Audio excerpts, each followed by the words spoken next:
Olá, seja bem-vindo, seja bem-vinda. Aqui é o professor Rafael Feitosa, da Instrumentalização 1. E hoje nós vamos aqui ter um dos primeiros direcionamentos da nossa disciplina, do que tange especificamente aos conteúdos curriculares. Antes da gente falar especificamente sobre o tema das nossas primeiras aulas, é importante a gente explicar um pouquinho da organização necessária para os nossos encontros na UFC. Tradicionalmente, nós temos a chamada aula regular ou tradicional, que consiste numa leitura em sala de aula de um determinado material acadêmico, de um texto de livro, de apostila, seguido de uma pré-leção por parte do professor e da professora. Após esse momento de encontro, se tem normalmente algumas atividades que são realizadas em casa para o aprofundamento daquilo que foi estudado anteriormente. Porém, aqui na nossa disciplina, nós vamos seguir uma estratégia um pouco diferente, que é a chamada aula invertida, que consiste em que vocês receberão aí um material para leitura prévia, que inclui nessa leitura um material textual e também algumas videoaulas, em outros casos mais específicos, podcasts ou materiais diversos que serão indicados para vocês estudarem com antecedência. Essa leitura e estudo prévio faz com que você já chegue e deve chegar aqui na nossa sala de aula compreendendo determinados aspectos do nosso tema de estudo. Com esse conhecimento prévio, a partir da sua leitura e da sua vivência anterior, nós iremos desenvolver então atividades em sala de aula. Então, a organização dessas atividades em aula, em sala de aula, são um pouco diferentes do que era a organização anterior. Então, nós teremos aqui trabalhos individuais em grupos, com momentos que são organizados nas atividades presenciais e outros não presenciais em atividades complementares, para que possamos cumprir a carga horária dessa disciplina. Então, entendido nessa perspectiva, aquela organização anterior, que você chegava na sala de aula sem um estudo prévio, ela ficou a partir de agora no passado. Então, se você entendeu essa organização, vamos já agora para a compreensão aqui do nosso primeiro texto, o texto de Bueno, que é Comunicação Científica e Divulgação Científica, Aproximações e Rupturas Conceituais. A primeira coisa que é importante a gente analisar a partir desse material é que você tem aí uma outra conformação desse texto. Esse tipo de texto é o chamado artigo científico, ou também chamado de paper. Como é que eu sei que é isso? Porque nós temos aqui algumas informações muito interessantes. Por exemplo, nós temos aqui o registro eletrônico desse material, que é o chamado DOI, Documento Online de Informação, numa tradução básica.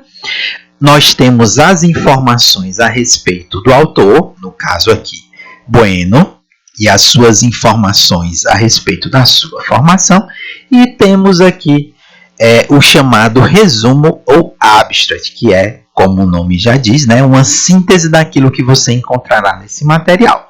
Então, tendo como base essa organização, muitos de vocês tomarão contato a partir dessa leitura do trabalho de Bueno, publicado em 2010, acesso ao chamado artigo científico. Outra informação interessante que a gente tem aí nas primeiras páginas de um artigo científico são as palavras-chave e o acesso aonde esse material foi publicado. No caso aqui, é uma revista científica ou periódico científico chamado Informação em Informação, na cidade de Londrina. Temos aqui o volume da publicação, número 15, um número especial, e as páginas que correspondem a essa produção textual. Então, munidos dessa informação do texto de Bueno, é importante que a gente possa, então, esclarecer alguns aspectos desse material que vem sendo produzido a respeito desse tema. Então, grosso modo, a ideia desse nossa proposta inicial para a disciplina, nessa unidade específica, é que a gente possa conhecer as diferenças entre a comunicação e a divulgação científica, mas sabendo que ambas são importantes para a formação do biólogo, da bióloga, tanto na modalidade licenciatura como na modalidade bacharelado. Então vamos lá. Primeira parte, comunicação científica. Na comunicação científica, é aquele tipo de comunicação que trata a respeito de um tema, mas voltado aí para grupos específicos, um público-alvo um pouco mais restrito, que são aquelas pessoas que são especialistas e interessados naquele tema. São pesquisadores, entusiastas da área, profissionais em formação que precisam aí de informações mais específicas e detalhadas a respeito desse material. Um exemplo que vocês terão encontro ao longo desse ano letivo são os chamados encontros universitários aqui da nossa universidade. Então, os encontros universitários é um exemplo de comunicação científica do tipo congresso científico ou evento acadêmico, que inclui os congressos, os simpósios, fóruns, conferências e outros encontros similares. Então, os encontros universitários serão exemplos. Normalmente, aqui na UFC, eles vão aparecer no segundo semestre de cada ano letivo. Outro exemplo, bem comum além dos eventos científicos, são as comunicações feitas nos artigos científicos, como o próprio trabalho do Bueno, no qual aqui nós estamos nos baseando como texto de referência para o estudo dessa temática. Um exemplo caro à nossa área é a revista Nature. Aqui nós temos a edição de março de 2022, que tem aqui na sua capa, né, o tema Gene Gene. E dentro do periódico científico nós encontramos os artigos científicos, também popularmente conhecido como papers. E aqui eu trouxe um exemplo para vocês na revista Nature Biomedical Engineer, um artigo aí que trata já do início do ano de 2022, que diz respeito aí a instrumentos de detecção para Zika e chikungunya. Então, notem, pessoal, que a conformação desse material é um pouco diferente, ou muito diferente, melhor dizendo, daquilo que nós veremos nos trabalhos de divulgação científica. Porque aqui nós temos informações que privilegiam o conhecimento de grupos específicos. Que grupos específicos são esses? São aqueles especialistas na área. Então, é bem comum se fazer comunicação científica quando nós queremos referendar e divulgar, comunicar um conhecimento científico para os nossos pares, os nossos companheiros de áreas comuns. Então, daqui a pouco, quando vocês estiverem aí desenvolvendo seus trabalhos de pesquisa, vocês irão, então, adentrar ao longo dessas esferas da comunicação científica. E nós temos aqui, então, fechando, dois grandes exemplos.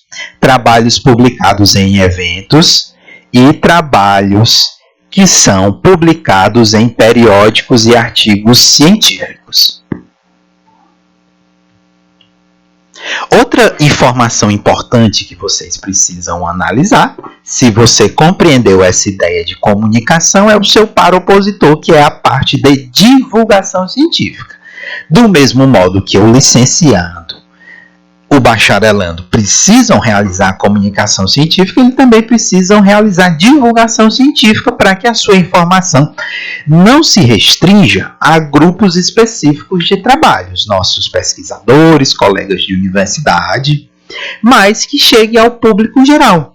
E para isso se utiliza aí um outro tipo de conotação, que é a divulgação científica. Na divulgação, diferente da comunicação científica, o público que se busca alcançar é mais amplo, ele é mais geral, que inclui pessoas que são inclusive leigas nos assuntos. E aqui nós temos 3 exemplos interessantes desse material. O primeiro são os trabalhos publicados tradicionalmente em revistas de ampla divulgação ou de jornais de ampla divulgação. Aqui nós temos aparecendo aí na tela de vocês 2 exemplos. O jornal Folha de São Paulo, um jornal tradicional no Brasil, que tem a sua coluna e várias colunas interessantes a respeito do tema de ciência e também de tecnologia, e ele faz também a edição para o português de algumas publicações no jornal americano, The New York Times, que serve também como outro exemplo. Se vocês adentrarem nesses jornais físicos ou nas suas versões digitais, vocês também encontrarão informações sobre ciência, sobre determinados aspectos do conhecimento científico, mas que eles são remodelados do ponto de vista da linguagem para ter acesso ao público geral. E aqui acontece muitas vezes um processo que requer um pouco mais de atenção, porque muitas vezes essas informações elas são reorganizadas e remodeladas no momento dessa redação por profissionais que não são da área, muitas vezes.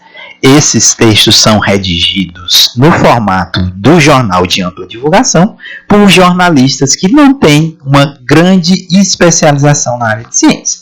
Por isso que é cada vez mais importante e mais comum que o próprio pesquisador, o biólogo, a bióloga, eles possam adentrar ao longo dessas esferas e possam também se fazer valer a sua voz e também a sua escrita e os seus vídeos para que a gente possa acessar esse conhecimento e esse público-alvo geral. Outro exemplo também da mesma linha que está aparecendo na tela, mas agora no jornal também digital ou impresso, é a versão local aqui do nosso estado do Ceará, do Diário do Nordeste, que tem também uma coluna que fala a respeito da ciência, que traz aí aspectos ligados à divulgação científica. Então, se nós formos acessar as informações que estão aí dentro desse jornal ou de qualquer outro, nós vamos ver que a conformação dessas informações é totalmente diferente daquelas que vão aparecer na comunicação científica.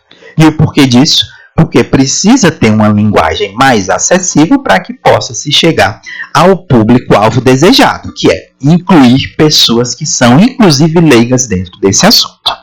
Fechando essa parte, nós temos também aí as representações televisivas da informação jornalística, cujo exemplo aparecendo na tela de vocês é a nossa confrade de profissão, a Ana Maria Braga, que é bióloga formada pela USP, que recentemente aí levou esses animaizinhos de penas maravilhosos, que são as aves de grande porte, para o seu programa. Então, era um exemplo aí que o pesquisador aí, ou o criador de aves, ele está acessando essa informação e disponibilizando para o público geral. O mesmo modo que dentro em breve eu espero que vocês sejam convidados e convidadas pela Ana Maria Braga para falar a respeito dos seus resultados. Outro exemplo de cunho mais informal que também aparece, que muitas vezes nós temos acesso a essas informações científicas e acadêmicas mesmo sem perceber, como é o caso das animações, dos desenhos animados, das séries de televisão que falam sobre temas que são científicos, mas sem necessariamente com aquela conotação, com aquela intenção de educar ou de transmitir uma informação científica.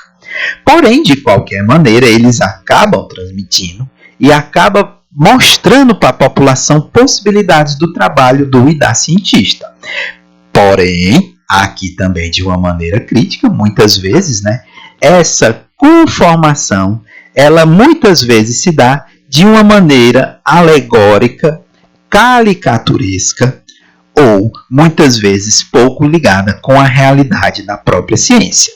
Um exemplo aqui dessas animações, cujos personagens vocês conhecem, que muitas vezes mostra aí o ou a cientista como essa figura representativa aí, predominantemente masculina, predominantemente branca, predominantemente usando a sua vestimenta tradicional, que é o jaleco, e muitas vezes representado como uma caricatura de alguém mais próximo à loucura ou à genialidade, deixando de lado a diversidade que nós sabemos que deve e é necessário ter no mundo da ciência e do trabalho do e da cientista.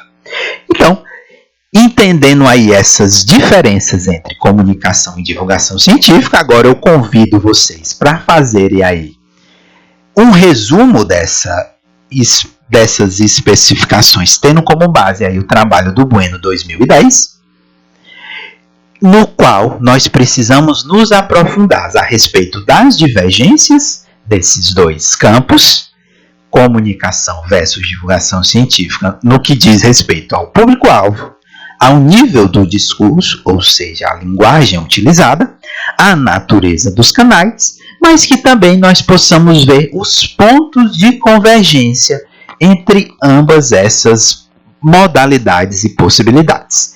É claro que essa convergência diz sobretudo respeito à necessidade de públicos diversos acessarem o conhecimento científico produzido através da pesquisa